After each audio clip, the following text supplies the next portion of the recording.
এখন থেকে আপনার প্রিয় সিরিয়ালগুলো ফ্রিতে দেখুন এক্সক্লুসিভলি শুধুমাত্র। তুমি নিশ্চিত যে এই গয়না পদ্মাবতী? আমার নিজের হাতে বানানো গয়না মহারাজ। মহারাজ পুষ্পদন্ত নিজে নকশা পছন্দ করে রানীমার জন্য এই গয়না করতে আদেশ দিয়েছিলেন। সেই গয়না বেচতে এসেছিল সহদেব নামে একটা লোক, নির্ঘাত চোর। আমি ওকে দোকানে আটকে রেখে এসেছি মহারাজ। আমি রাজার কাছে যাচ্ছি সব বলতে, ততক্ষণ অব্দি একে ছাড়বি না।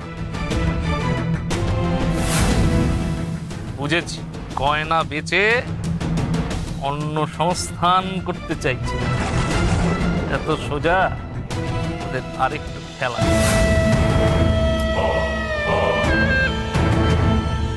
এই নাও স্বর্ণকা, এতে মোহর আছে। তুমি ফিরে গিয়ে সহদেবকে ছেড়ে দেবে আর এই মোহর ওকে দিয়ে দেবে। দাও গয়না। ছেড়ে দেবো? ও তো একটা চোর। তর্ক করো না, যেটা বলছি সেটাই তুমি করবে। আর শোনো, সহদেব কোনো চোর নয়। নিশ্চয়ই পদ্মাবতীর সম্মতি নিয়েই পদ্মাবতীর গয়না বেচতে এসেছে। এখন যাও।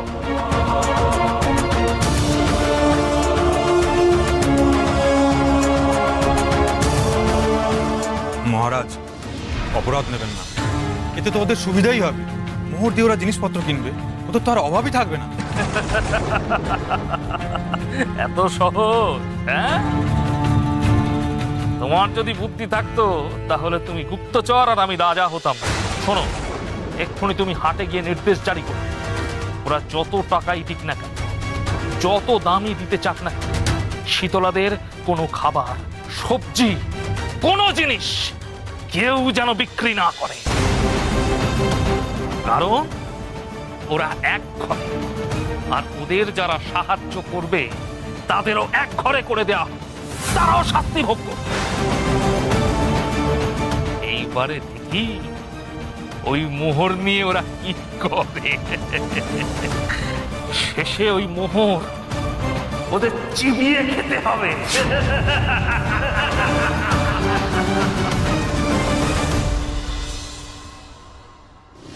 তো দেখে বরঞ্চ আমি একটা গল্প শোনাই। আমার কাছে বস বস বস বস বস। জানিস তো, এক রাজা ছিল। সেই রাজা আর সেই মস্ত, ওই তো সহদেব এসে গেছে।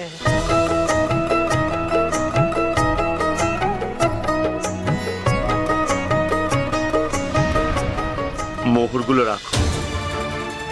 এ কি, মোহর ফেরত দিচ্ছ কেন? ওগুলো দিয়ে আর কোনো লাভ নেই। রাজার আদেশে আমাদের এক ঘরে করা হয়েছে।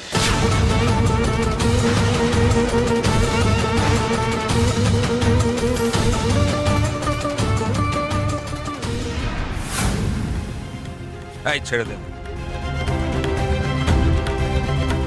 এই নাও মোহরের থলি, তোমার গয়নার মূল্য।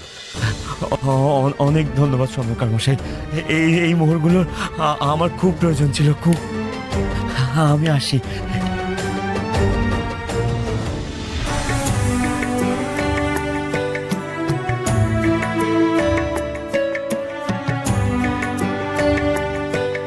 এই মোহর দিয়ে চাল ডাল কিনে নিয়ে যেতে হবে বাড়িতে।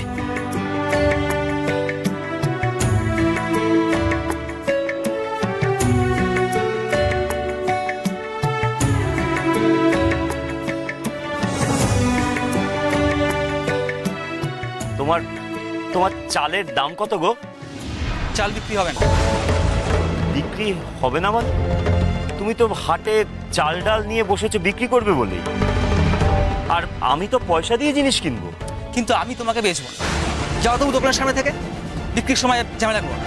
কিন্তু আমি তো দাম দিয়ে জিনিস কিনবো। অত কথা বলতে পারবো না। তোমাকে মাল বেচবো না, এটাই শেষ কথা। তুমি যাও এখান থেকে।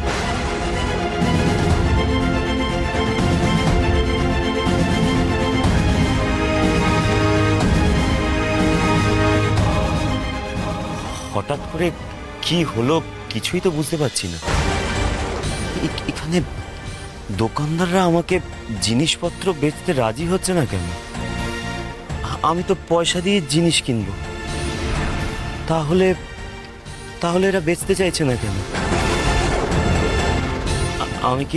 আমি কি খালি হাতে বাড়ি ফিরবো? কিন্তু বাড়িতে যে সবাই অপেক্ষা করে আছে, আমি কখন চাল ডাল নিয়ে বাড়িতে ফিরবো? আমি কোন মুখে বাড়ি ফিরবো? আর কি বা বলবো তাদের গিয়ে? আমাদের আর কেউ কোনো জিনিস বেচবে না। ঠিক আছে, আমার তো কোনো খিদেই পাইনি কমলা। হ্যাঁ, আমারও খিদে পাচ্ছে না। একদিন উপোস করে থাকলে আর কি এমন হবে? এমনিতেও তো পুজোর দিনগুলোতে আমরা উপোস করেই থাকি, তাই না মা? হ্যাঁ মা, আমারও খিদেটা কেমন চলে গেছে। আমি বুঝতে পারছি সবার খুব খিদে পেয়েছে, মুখে কেউ স্বীকার করছে না। আমাকেই কিছু একটা করতে হবে।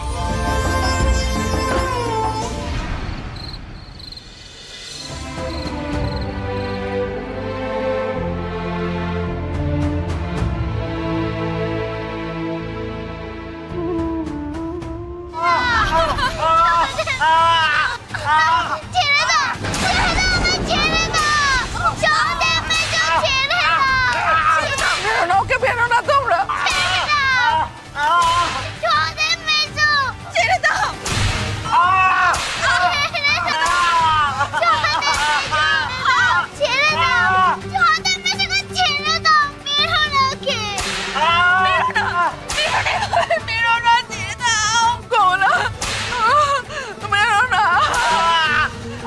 কোথায় আছো?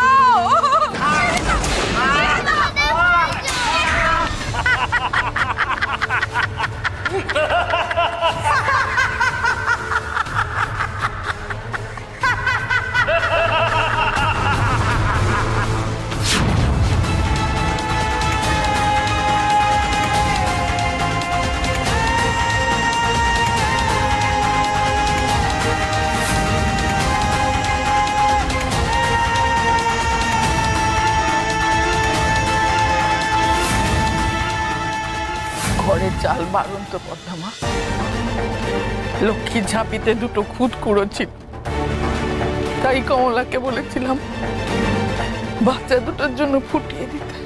না না, আমাকে কিছু একটা করতে হবে, কিছু একটা করতেই হবে।